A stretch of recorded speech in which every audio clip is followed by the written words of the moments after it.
नमस्कार। खबर उत्तराखंड देख रहे हैं आप। मैं हूं आपके साथ विशाल गर्ग। खबरों की शुरुआत करेंगे बड़ी खबर से। सीएम धामी का ऋषिकेश, नैनीताल और टनकपुर दौरा। आज ऋषिकेश इंटरनेशनल स्कूल के वार्षिक उत्सव कार्यक्रम में होंगे शामिल। नैनीताल में काया आयुर्वेदिक कॉलेज का भी करेंगे शुभारंभ। टनकपुर में सरदार पटेल की जयंती पर होगी पदयात्रा। सीएम धामी भी करेंगे प्रतिभाग। सहकारिता मेले का भी शुभारंभ करेंगे मुख्यमंत्री पुष्कर सिंह धामी।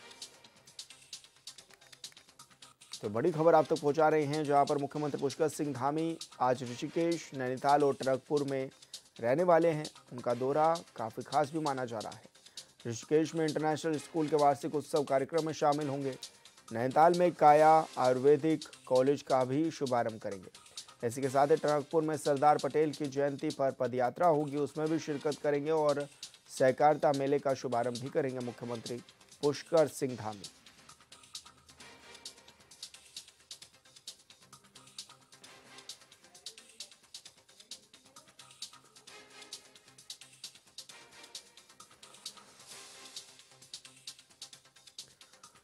तो मुख्यमंत्री पुष्कर सिंह धामी का आज टनकपुर में भी और चंपावत में दौरा ये खास माना जा रहा है। नैनीताल में भी उनका दौरा रहने वाला है। सीएम धामी आज कई कार्यक्रमों में भी प्रतिभाग करने जा रहे हैं। सहकारिता मेले का भी शुभारंभ करेंगे मुख्यमंत्री पुष्कर सिंह धामी। ऋषिकेश, नैनीताल और टनकपुर का ये दौरा काफ़ी खास उनका माना जा रहा है। ऋषिकेश में इंटरनेशनल स्कूल के वार्षिक उत्सव में शामिल होंगे।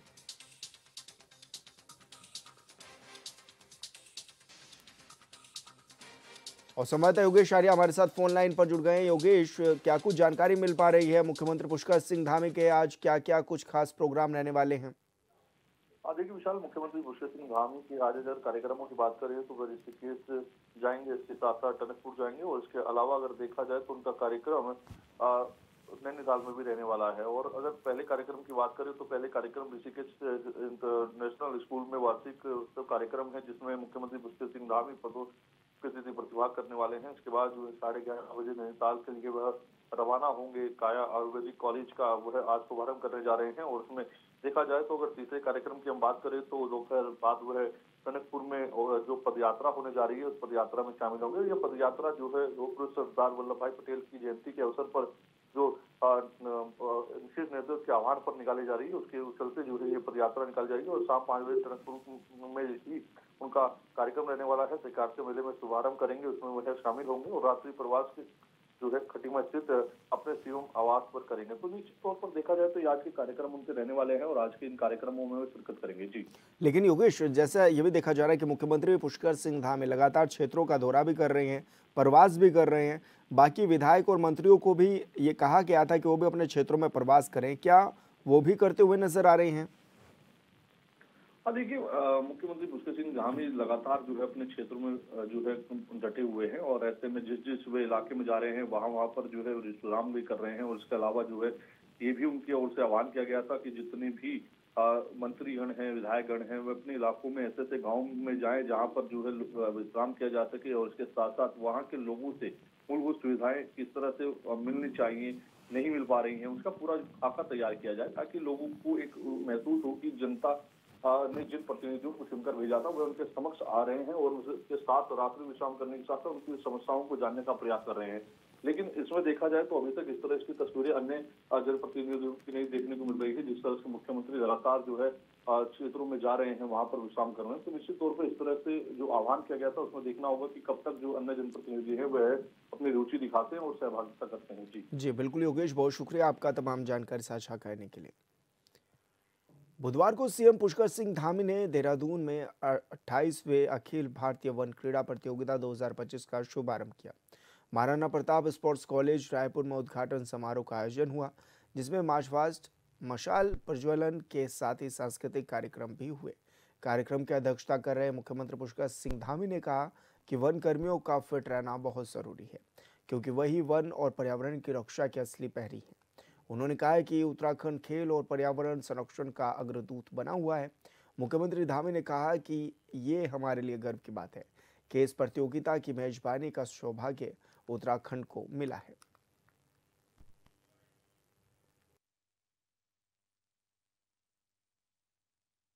आदरणीय प्रधानमंत्री श्री नरेंद्र मोदी के नेतृत्व और मार्गदर्शन में हमारी सरकार उत्तराखंड प्रदेश के अंदर खेल संस्कृति को बढ़ावा देने के साथ साथ वन संपदा के संरक्षण और संवर्धन की दिशा में भी निरंतर प्रयासरत है। हमारी सरकार के द्वारा राज्य में स्पोर्ट्स लेगेसी की प्लान के अंतर्गत 8 शहरों में 23 खेल अकादमियों स्थापित करने की दिशा में भी हम काम कर रहे हैं। वहीं राज्य के प्रथम खेल विश्वविद्यालय की स्थापना करने के साथ साथ महिलाओं को खेल के प्रति प्रोत्साहित करने के उद्देश्य से महिला स्पोर्ट्स कॉलेज की स्थापना भी हम करने जा रहे हैं। इसके साथ ही राष्ट्रीय और अंतर्राष्ट्रीय स्तर पर पदक जीतने वाले खिलाड़ियों को सरकारी नौकरी में आउट ऑफ टर्म की नियुक्तियां भी हम प्रदान कर रहे हैं। यही नहीं, हमारी सरकार राज्य के उत्कृष्ट खिलाड़ियों को 50 लाख रुपए के सम्मान राशि प्रदान कर उनकी प्रतिभा और उनके परिश्रम का सम्मान कर रही है। साथ ही में हमने देश का गौरव बढ़ाने वाली वर्ल्ड कप विजेता महिला क्रिकेट टीम की सदस्य हमारे राज्य की बेटी स्नेहा राणा को 50 लाख रुपए की धनराशि प्रदान करने की घोषणा की है। इतना ही नहीं, इसी वर्ष हमने राज्य में 38वें राष्ट्रीय खेलों का भव्य सफल आयोजन कर उत्तराखंड को देवभूमि के साथ साथ खेल भूमि के रूप में भी स्थापित करने का मार्गदर्शन किया है। इन खेलों में उत्तराखंड के खिलाड़ियों ने पहली बार 103 पदक जीतकर राष्ट्रीय खेलों में 7वां स्थान प्राप्त कर एक नया इतिहास बनाने का काम किया है। हमने पर्यावरण के प्रति अपनी प्रतिबद्धता को निभाते हुए राष्ट्रीय खेलों को ग्रीन गेम्स की थीम पर आयोजन किया, जिसमें उपयोग की जाने वाली सभी सामग्रियां जैसे पदक, ट्रॉफियां और सजावटी वस्तुएं ई-बोर्ड, ई-वेस्ट और रिसाइक्लिंग मटेरियल से तैयार की गई। इसके साथ ही हमने इसी स्टेडियम परिसर में 2.77 हेक्टेयर भूमि को खेल मंच के रूप में भी विकसित किया है, जहां पदक विजेता खिलाड़ियों के नाम पर रुद्राक्ष के 1600 से अधिक पेड़ों के साथ ही विभिन्न प्रजातियों के पौधे लगाए गए हैं, ताकि ये स्थल खेल विविधता के साथ साथ हरित चेतना का भी प्रतीक बने। साथियों, उत्तराखंड देश का ऑक्सीजन बैंक और वाटर टावर है। हमारे राज्य का लगभग 71% क्षेत्र वनों से आच्छादित है, जो न केवल हमें स्वच्छ वायु, शुद्ध जल प्रदान करते हैं, बल्कि संपूर्ण उत्तर भारत के पर्यावरण संतुलन को बनाए रखने में भी अत्यंत महत्वपूर्ण भूमिका निभाते हैं। हमारे राज्य की लगभग 15% भूमि 6 राष्ट्रीय उद्यानों, 7 वन्यजीव विहारों, 4 संरक्षण आरक्षित क्षेत्रों के रूप में सुरक्षित है, जबकि पूरे देश का अनुपात ये मात्र 5.2% ही है। एशिया के पहले राष्ट्रीय उद्यान Jim Corbett national park, Rajaji national park में बाघों सहित अन्य जानवरों को देखने के लिए हजारों पर्यटक प्रतिवर्ष देवभूमि उत्तराखंड आते हैं। उनकी सुविधाओं को ध्यान रखने के साथ साथ हमारी सरकार वनों के प्राकृतिक स्वरूप को अक्षुण्ण बनाए रखने और वन्य जीवों की सुरक्षा के लिए भी प्रतिबद्ध है।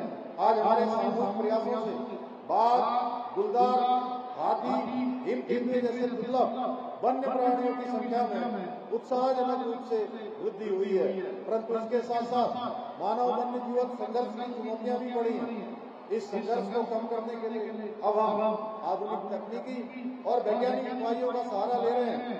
हमारे वन विभाग को GPS tracking, drone surveillance, dog squad और जीपीएस जैसे आधुनिक उपकरणों और सुविधाओं से युक्त किया गया है, जिससे वन्य जीवों की निगरानी और सुरक्षा को और बेहतर ढंग से किया जा सके।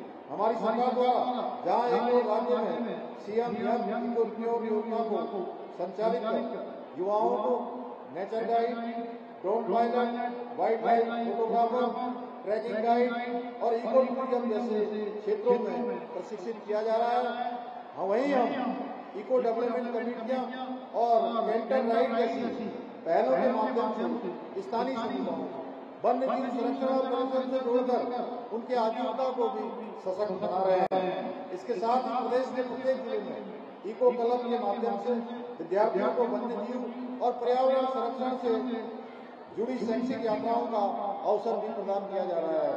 इतना ही नहीं, हमने कारपेट में एक आधुनिक रेस्क्यू सेंटर की स्थापना भी की है, जिसे हम वन्य जीवों का एम्स भी कह सकते हैं।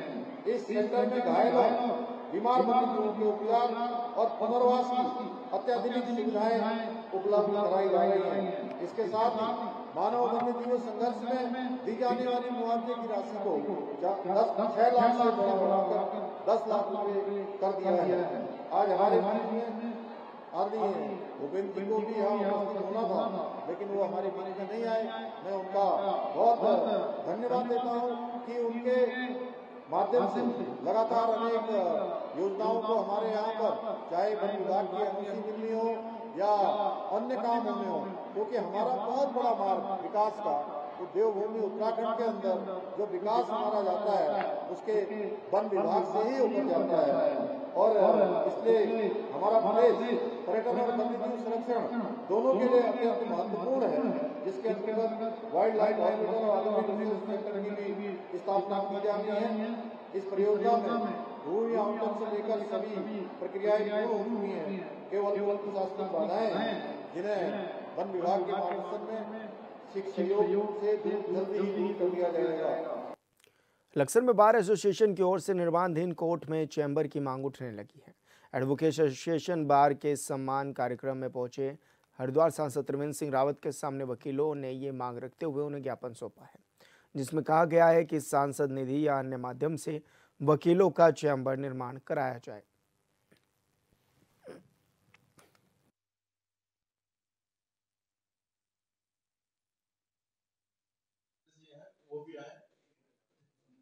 एडवोकेट एसोसिएशन लक्सर का कि उन्होंने मुझे अपने बीच में आमंत्रित किया। उन्होंने कुछ डिमांड मेरे पास रखी है, तो उस डिमांड पर मैंने उनको आश्वस्त किया है कि जरूर सकारात्मक विचार करेंगे। सांसद से जो डिमांड थी उन्होंने पूरा उसमें विश्वास दिया कि भी हम उस डिमांड को पूरी करेंगे। आपकी मुख्य डिमांड हमारी जो है चैम्बर्स की है, क्योंकि न्यायपालिका भवन बन चुका है, हमारे पास वहाँ चैम्बर अभी नहीं बने। क्योंकि आर्थिक हमें सहयोग की आवश्यकता है, वही हमारी डिमांड आज थी। जो डिमांड जो है हमारी, उन्होंने विश्वास दिलाया पूरा कि वो निश्चित रूप से आपकी पूरी होगी। जिससे और यहाँ रुकें छोटे से ब्रेक के लिए, जल्द होंगे हाजिर।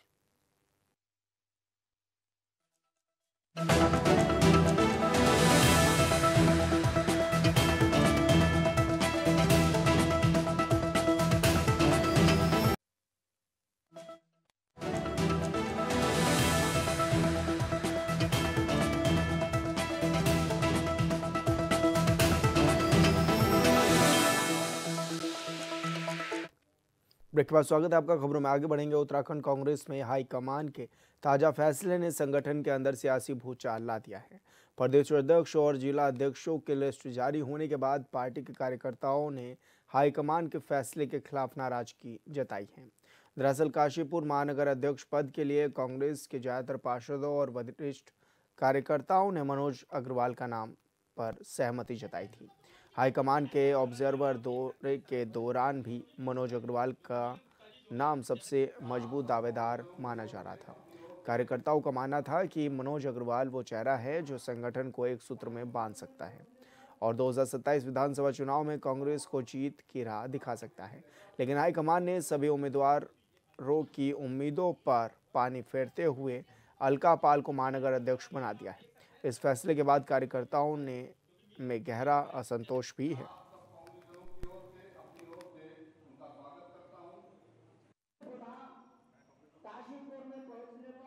देखिए, अब अंदरूनी बातों के विषय में मैं नहीं इस बात को स्पष्ट रूप से अपने कह सकता कि क्या कारण रहा है, लेकिन अगर किसी कारण को हमने ये माना कि पहले कोई हम गलत निर्णय ले चुके हैं, तो उसका खामियाजा हम यहाँ पर निगम के चुनावों में देख चुके हैं। अब हमें चेतने की आवश्यकता है। इसी कारण हमने यहाँ पर संगठन सृजन अभियान के तहत अपने समस्त कार्यकर्ताओं ने उपस्थित होकर अपनी भावनाओं से अवगत कराया गया और एक सही रूप से एक सही प्रत्याशी यहाँ पर जिलाध्यक्ष के रूप में आए। सब लोगों ने अपना उसके लिए वोट किया और सब लोगों ने अपनी राय से अवगत कराया और उस भावनाओं को दरकिनार करते हुए एक नए फिर हम पुरानी गलती की ओर दौड़ते हैं जो संगठन को यहाँ पर नहीं सजो सकते। ऐसे व्यक्ति को पुनः हम संगठन के ऊपर लेकर आते हैं जो स्वीकार नहीं होगा। हम कांग्रेस के सिपाही हैं। हम ये चाहते हैं कि कांग्रेस का संगठन यहाँ पे भरपूर मजबूती के साथ में खड़ा हो। कोई नहीं कर रहा है यहाँ पे। सबसे पहली बात है कि हम सभी लोग कांग्रेस परिवार से हैं। कांग्रेस परिवार का झंडा ओढ़कर मरेंगे।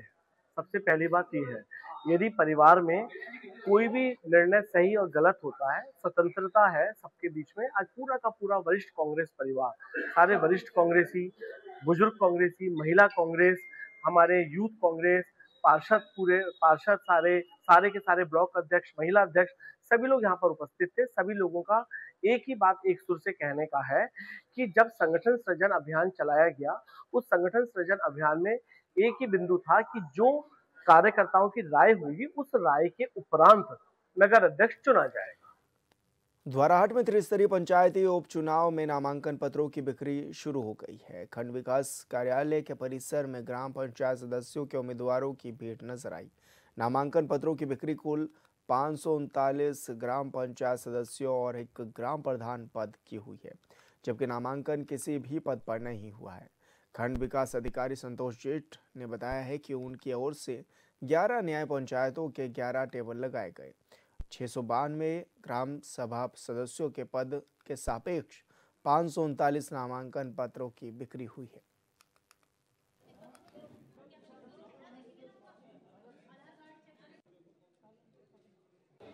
त्रिस्तरीय पंचायत चुनाव के अभी जो उपचुनाव हमारे हो रहे हैं, उसमें हमारी टोटल 122 ग्राम पंचायतों में 692 जो ग्राम पंचायत सदस्य हैं उनके पद रिक्त हैं, और साथ ही हमारा एक ग्राम पंचायत के ग्राम प्रधान का पद भी यहाँ पे रिक्त हुआ है, 9 लाख ग्राम पंचायत का। तो 13 और 14 तारीख में इनके नामांकन किए जा रहे हैं, उसकी प्रतिक्रिया की जा रही है, और 15 को इनके नाम निर्देशन पत्रों की जाँच की जाएगी। चंद्रभागा नदी के किनारे मृत मवेशियों को खुलेआम दफनाया जा रहा है। आईएसबीटी के पास ट्रांजिट कैंप क्षेत्र में निगम कर्मी जेसीबी से गड्ढा खोदकर मवेशियों को नदी की रेत में दबा रही हैं। हैरानी की बात यह है कि यही नदी आगे चलकर आबादी क्षेत्र में जाती है, जिससे बदबू और संक्रमण का खतरा भी लगातार बना रहता है। स्थानीय निवासी दुर्गेश मंडल ने बताया कि निगम का एक वाहन रोजाना मृत पशु यहाँ लाकर फेंक जाता है। थोड़ी देर बाद जेसीबी आती है और गड्ढा खोदकर उन्हें दबा देती है। यह सिलसिला कई महीनों से जारी है। अब तक दर्जनों मवेशियों को यहां दफनाया जा चुका है।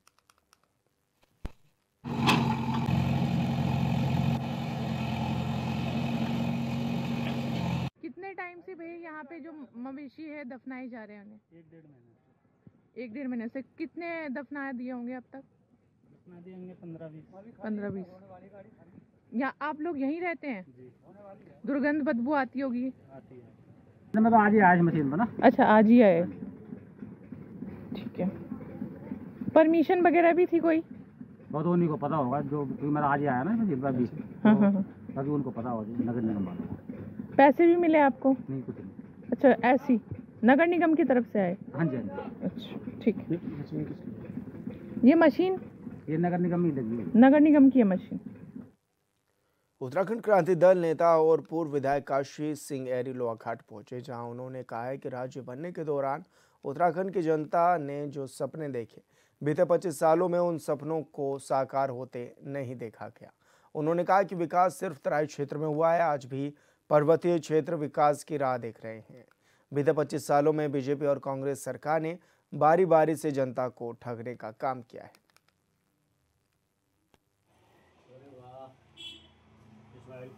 आज तो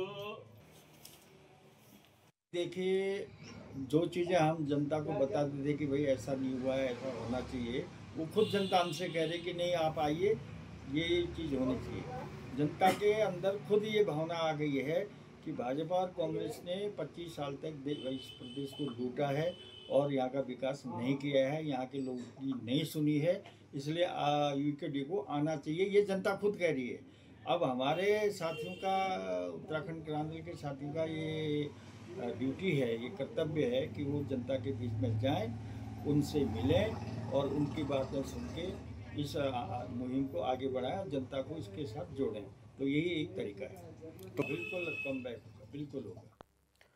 उत्तराखंड चारधाम होटल एसोसिएशन ने बद्रीनाथ धाम में अहम बैठक की है, जिसमें 4 धामों के होटल एसोसिएशन से जुड़े पदाधिकारी समेत बद्रीनाथ, केदारनाथ, गंगोत्री, यमुनोत्री, उत्तरकाशी, ज्योतिर्मठ, ओली, पीपलकोटी और चमोली से जुड़े सभी होटल एसोसिएशन पदाधिकारी मौजूद रहे। बैठक में 4 धाम होटल एसोसिएशन उत्तराखंड के अध्यक्ष राजेश मेहता ने सभी आगंतुक पदाधिकारियों का स्वागत किया है। इसके बाद बैठक के होटल एसोसिएशन और यात्रा संबंधित एजेंडे के तहत तमाम मुद्दों पर भी इस दौरान चर्चा की गई है।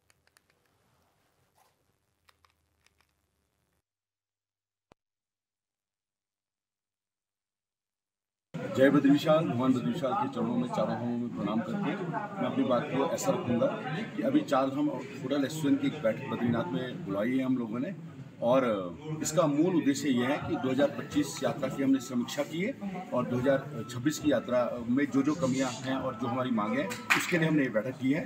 तो मेरी सरकार से एक विशेष निवेदन भी है और उनको सुझाव भी देना चाहता हूँ कि जो 2025 में जो यात्रा हुई थी उस यात्रा में जो है इन्होंने एक लिमिट बांधी थी कि धामों में कितनी संख्या में यात्री जाएंगे। जैसे बद्री विशाल में जो है 15,000, केदार में 11,000 ऐसे करके बांधी थी। तो मेरा बोलना ये है कि बद्री विशाल में हमारे बद्री विशाल का परिसर जो है कर्णप्रयाग और अपना रुद्रप्रयाग से लेकर बद्रीनाथ तक पड़ता है। इसमें लगभग 1 लाख आदमियों की रहने की कैपेसिटी है। जो ये चारधाम होटल एसोसिएशन की जो बैठक की है, इसमें हमने सबसे पहले जो कड़ा विरोध है जो सीमित संख्या के ऊपर है, हम सीमित संख्या का कड़ा विरोध करते हैं। तो सरकार से ये कहते हैं कि इसका पूरी तरह जो है इसको खत्म कर देना चाहिए, क्योंकि यात्रा जो है हर साल जो घट रही है। ये भाजपा सरकार में हो रही है। आप अपने धामों को चमकाइए, आप कैंची धाम को जो करना करिए, लेकिन जो हमारी परंपरा से जो यात्रा चल रही है इसको छेड़खानी मत कीजिए, आप इसमें प्रयोग मत कीजिए आप। और आप सड़कों की हालत देखिए, पूरे धामों की सड़कों की हालत बहुत खराब है, आप सड़कों पर ध्यान दीजिए। अब यही हमारा कहना है। और खबर उत्तराखंड में मेरे साथ इतना ही। आप देखते रहिए CNN 24/7। नमस्कार।